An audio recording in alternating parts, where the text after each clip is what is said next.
Yo, what's good, everybody? Welcome to the Pull-Up Show. I'm your host, Mr. BJ Matthews, aka P Jizzle. Before we get started, follow us on the YouTube page, the Pull-Up Basketball Podcast. Like, share, subscribe to all of our YouTube videos.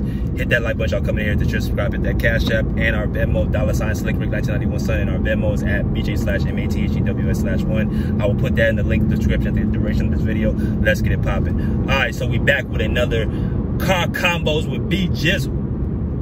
All right, beautiful Sunday night out here on the West Coast in California. Hey. And I had some thoughts on my mind I wanted to talk to y'all a little bit about, man. So y'all sit back and take a ride with your boy. But with that being said, this is going to pertain to the Milwaukee Bucks, who I have not talked about, all year and last year. I didn't really talk about them too much, but this is going to be a video that's definitely, being well deserved to talk about. Now, for y'all do not know that my co-partner, Rick Masters, my boy, my brother, that is his team, the Milwaukee Bucks, and Giannis Antetokumpo is his favorite player. So I gotta give him some love. Shout out to him. So the Bucks right now are 1-5. They're going through a some type of turmoil right now. They just lost to the Cleveland Cavaliers the other night, 115-114, and there's been discussions about the Bucks basically not having the right team, right fit. Giannis and Dame don't fit with each other, and they got the wrong coach, and they got the wrong fit, and Giannis needs help, all this stuff and the other, right? Now, I'm gonna talk to y'all about a number of things because it made me really think, and I'm always in my head thinking about certain things pertaining to basketball. So when you look at the Bucks right now, they're 1-5, they're struggling. This is unfamiliar territory for this team, and this is unfamiliar territory for Giannis Antetokumpo. And Giannis's body language and Giannis's whole demeanor and all that, you can tell things are a little bit different from what they used to be in the previous years. Now, I'm going to say this about Giannis Antetokumpo. Giannis Antetokumpo, for you guys who do not know, came in the league back in 2013, right? He's been in the league for about 10 years, 11 years right now. And many people are kind of surprised when they hear that because they're like, well, Giannis really, he's been dominant, he's been playing, so how has he been in the league for, all that time? What was he doing before 2018? Well, that goes to show you, like I told y'all, a lot of these players, like the Nikola Jokic's, the, Giannis Antetokumpos, SGA's, Joel Embiid's, these players who have either just won one championship or they've been only dominating half their careers, a lot of them, y'all need to understand, like, they've been around for quite some time. It's just that nobody's really had really much to say about them because they just don't know about them. International players, right? So when I tell people that he's been in the league for over a decade, people kind of get, surprised or wide-eyed. Well, he's been around for quite some time. And when I look at, how Giannis Antetokumpo has developed for all this time, basically being a guy who came into the league skinny and scrawny, and now you look at him now, he's jacked up, like the Greek freak like that he is. People get, wide-eyed, but I'm like looking at it like, well, damn, if you're an NBA, fan, or you've been following the NBA, you should know this type of stuff, but a lot of people don't. But that's beside the point. Giannis has been in the league for quite some time, and he pretty much has been a development throughout the league, throughout the years. So 2018 comes around and Giannis Antetokumpo actually makes the Bucks a household contender, getting them to the conference finals against Kawhi Leonard in 2019. And since then, they've pretty much been what you guys call a top contender every single year in the Eastern Conference. Every single year, they've been either 1, 2, or 3 seed in the East, right, with Giannis Antetokumpo playing. 2 MVPs, back-to-back, Defensive Player of the Year, multiple trips to the playoffs, a couple of trips to the conference finals, and the NBA championship in the finals MVP. You could say at one point, Giannis Antetokumpo, I was putting him in the top 30 of all time after that championship because he had a lot of the individual accolades. So he was on pace for going, after 2021 to, have even a more historic career. But for the last 3 seasons, Giannis Antetokumpo has not really had much success in the postseason. It's been a lot of, injuries or not showing up in the playoffs, right? For the last 3 seasons for Giannis Antetokumpo, he's been underperforming, underachieving. So then I got a few things I want to say about, you know, what I've been seeing from him.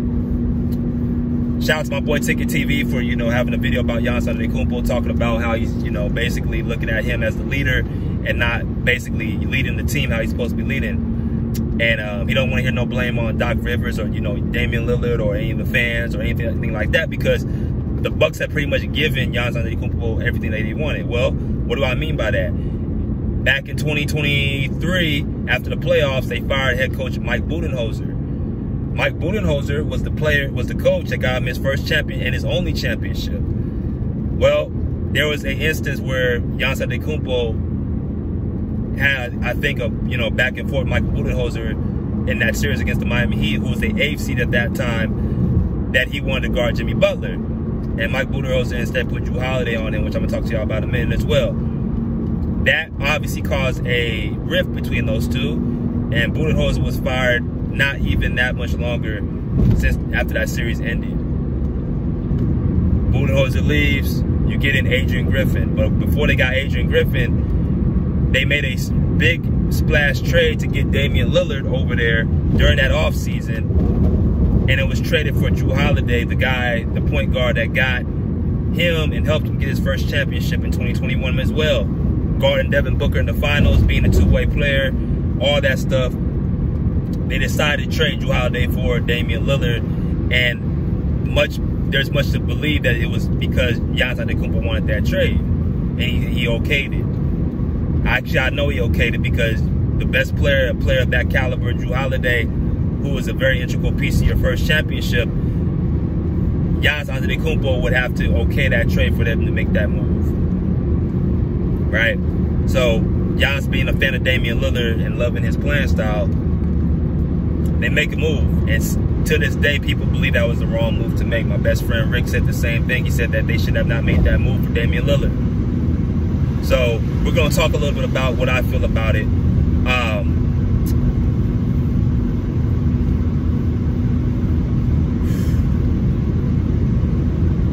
I got a few questions. For the people that say that the move didn't work, or Damian Lillard for Jrue Holiday was not a good move, my only question is, where is the proof to prove that that's the case? Because in 23-24 season, the season where they didn't have Jrue Holiday on the team, they had Damian Lillard, they also brought in a new coach for Mike Budenholzer named Adrian Griffin, who led them to a 31-13 record in the Eastern Conference. And they were the second seed before Adrian Griffin was fired in 44 games. Okay. Now, usually a seeding of that caliber, when you have a seed in a record like that and you get removed, that doesn't usually happen. Usually that pertains to the best player or somebody high in the organization getting that move done. If you have a winning record and you're in your first year, what would be the reason to move off a coach? Well, speculation is, and this ain't really even speculation, Giannis Antetokumpo's brother, Thanasis, seemed to have a rift with Adrian Griffin that sprinkled down to Giannis Antetokumpo about him being on the roster. Obviously, that would bother somebody like Giannis, who grew up very close to his brother and to this day has it still on the team. So that caused a rift between Giannis Antetokumpo and Adrian Griffin. You had other things talking about that Adrian Griffin wasn't a good coach, and, you know, the defense was all, you know, out of whack, and they were at the bottom of the barrel and all this stuff like this, that, and the other. But I believe that instance, that situation with him and his brother Thanasis is why Adrian Griffin is no longer there. So you do all that. You got rid of Mike Budenholzer. You got rid of Jrue Holiday. And you got rid of Adrian Griffin. And now you have Doc Rivers, and y'all struggling worse than what y'all did when y'all had those two coaches previously. Now, to this whole Damian Lillard and Jrue Holiday, this Damian Lillard doesn't fit with this team. So in watching the game last night between them and the Cavaliers, and watching how the player I know Damian Lillard is, the player I know Giannis Antetokumpo is, I'm not understanding what this whole thing is that Damian Lillard is such a bad fit for Giannis. He's a guy who can shoot the ball usually with anybody. His game is particularly off of, you know, three-point shooting, slashing to the basket. You know, he's just an all-around great shooter. and, you know, he can handle the rock. He's not a pure point guard, but he's like any type of, you know, modern day point guard right now that, you know, is a scoring guard. That's how he plays. But if you look at outside Steph Curry, he's probably the best shooting point guard that is in the NBA. So you pair that up with a Giannis Antetokumpo, who's the most dominant offensive force and able to basically get his teammates open shots because of his downhill speed, power, and fierce and force and athleticism. I don't see how is that hard to play with. People keep saying it doesn't fit. It doesn't fit. Well, I'm like, what do you mean it don't fit? Like, how is a shooter, a guy of Damian Lillard's caliber, can't play with a down the hill force and Giannis Antetokumpo, where if he drives to the basket, he kicks the ball out to Damian Lillard, or Giannis Antetokumpo having to demand 2 or 3 people on him because of how big and strong he is, kicks it out to a guy like Damian Lillard, who's a great outside shooter. How is that not a good fit? The only thing I can really think of is when watching the game yesterday, I did see that the Bucks, Giannis Antetokumpo is a point forward. Damian Lillard is a point guard. The key word is point. Point is the guy that brings the ball up the court. So you got 2 guys who both like the ball in their hands. You got 2 guys that like to have the ball. And shout out to Jeff Teague as well, another podcast called Club 520 Podcast. I'm gonna give a lot of people, you know, their credit. Jeff Teague is a former point guard and former NBA player. He played with Giannis Antetokumpo in that championship year, as a matter of fact. He said out loud that Giannis Antetokumpo, he loves him, and, you know, he thinks he's a great player, but he's a hard player to play with because he demands the ball as well, because he needs the rock in his hands to make him effective. While I do agree with Jeff Teague to an extent, I don't agree with him all the way, because first off, Jeff Teague, your game is not predicated on outside shooting. Dame Lillard's is. So you don't have that type of, you know, wherewithal to basically be that outside 3-point threat. So I don't think this pertains as, you know, what your playing style is. You are more of a guy who got to the basket. Yes, you can shoot, but you're not a volume 3-point shooter, at least from what I know. You were more of a slasher, getting to the basket. You did like the rock in your hands, but you weren't the shooter Dame was. My point is basically saying, like, Dame Lillard, there's no way, there's no reason of a person of his skill set, you shouldn't be able to play with a guy like Giannis. Now, what I liked what Giannis did against the Cavs, he was actually looking to get Damian Lillard open shots, setting screens, setting picks, handing the ball off, and trying to get Damian Lillard open. It's an easy fix. I don't see what the whole he doesn't fit with this team, and I don't see the whole thing with that they were so much of a bad fit now, but they weren't a bad fit when they got Adrian Griffin. They were 30-13. Where was this talk then? All I kept hearing was the defense wasn't as good, but they were still winning games. Or Giannis is doing too much. Well, I'm looking at the numbers that he had under Adrian Griffin. They were winning games. It's been the same thing for the last 5 seasons. He's been, go back into even the NBA MVP years under Budenholzer. Go back into 2021 when they won the championship. Go back in 2023 before Budenholzer got left. It's been the same 28 to 30 points per game, 10 to about 13 rebounds a game, and about 4 to 6 assists a game. It's been the same thing, 60% from the field, 55 to 60% from the field, below the average 3-point shooter and a below average free throw shooter. I don't see what is he doing that's different. Right? So if your defense ain't what it needs to be, that should start with the best player to set the tone. You're the defensive player of the year. You have a defensive DPOY, and you've always been in the running for DPOY since then. So it's like you are who you are. That's your game. You are a modern day Russell Westbrook, a bigger version. You fill up the stat sheet, you play your ass off, and you do well in the regular season. That's what you've been doing. That's why you're Giannis Antetokumpo. That's why you're the Greek freak. But I feel like Dame takes off some of your burden if you allow him to. Meaning you don't have to bring the ball up all the time. Meaning you can play off of Dame rather than him playing off of you. Because what happens if you're doing everything on the court, which Giannis pretty much does by accident even, it just falls on his lap. Points, rebounds, assists, steals, and blocks. you're going to take away from your teammates. You're going to take away from the guy that you wanted to bring in to run the show. You have to allow Dame to have the ball because he likes having the ball in his hands, but even more because he's not as good as you and he can't, he's not as good as you and he can't do as much as you on the court. Part of being a leader and being a great player is understanding your teammates' strengths and weaknesses and elevating them. Even if you feel like you can get the job done by yourself, it's a team game.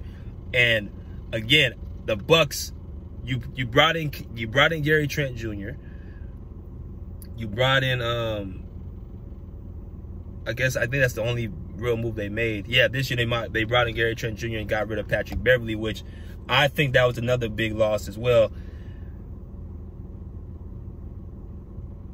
Pat Bev, if y'all don't remember in the playoffs last year, they got him 2 wins without Giannis Antetokumpo because he was hurt. They won, I think, games 2 and 5 against the Pacers. Right. So they had enough to make the playoffs, and they had enough to have a good record with Adrian Griffin last year. And this was all under Dame and Giannis's watch. I'm just trying to figure out where was the whole outrage then when they couldn't win games. Right. So I just like to keep things, copacetic. I don't believe this whole Giannis Antetokumpo and Dame Lillard are not a good fit. I don't see why they're not a good fit. You have an outside shooting guard and you have a beast inside with his paint presence, right? And that you have them both. Now, this whole Jrue Holiday was the best fit and they should have never traded for him. Jrue Holiday is underrated for sure. I get he's an underrated player. He's a good two-way player. You can score and he can assist, or he can score and he can play defense. But I think people need to also pay attention to a couple things. The injury to Chris Middleton and him being in and out the lineup has affected the Bucks dramatically. Because now, as great as a two-way player Jrue Holiday is, you could say Chris Middleton was even a little bit better because he was able to score the ball more and he was a more of an effective shooter because of his size and, his shooting touch. And he was a pretty good defender at the time. This was back in 2021. This was the year in the finals. I remember like it was yesterday. Chris Middleton was going mano-a-mano with Devin Booker on the offensive end. But since these injuries have been piling up for Chris Middleton, these lower leg injuries, you've been seeing a little bit now the Bucks have been struggling since he's not been on that's why they went out and that's why I truly believe Giannis went out there and got Damian Lillard, because he needed another offensive threat because Chris Middleton's injuries have been holding him back.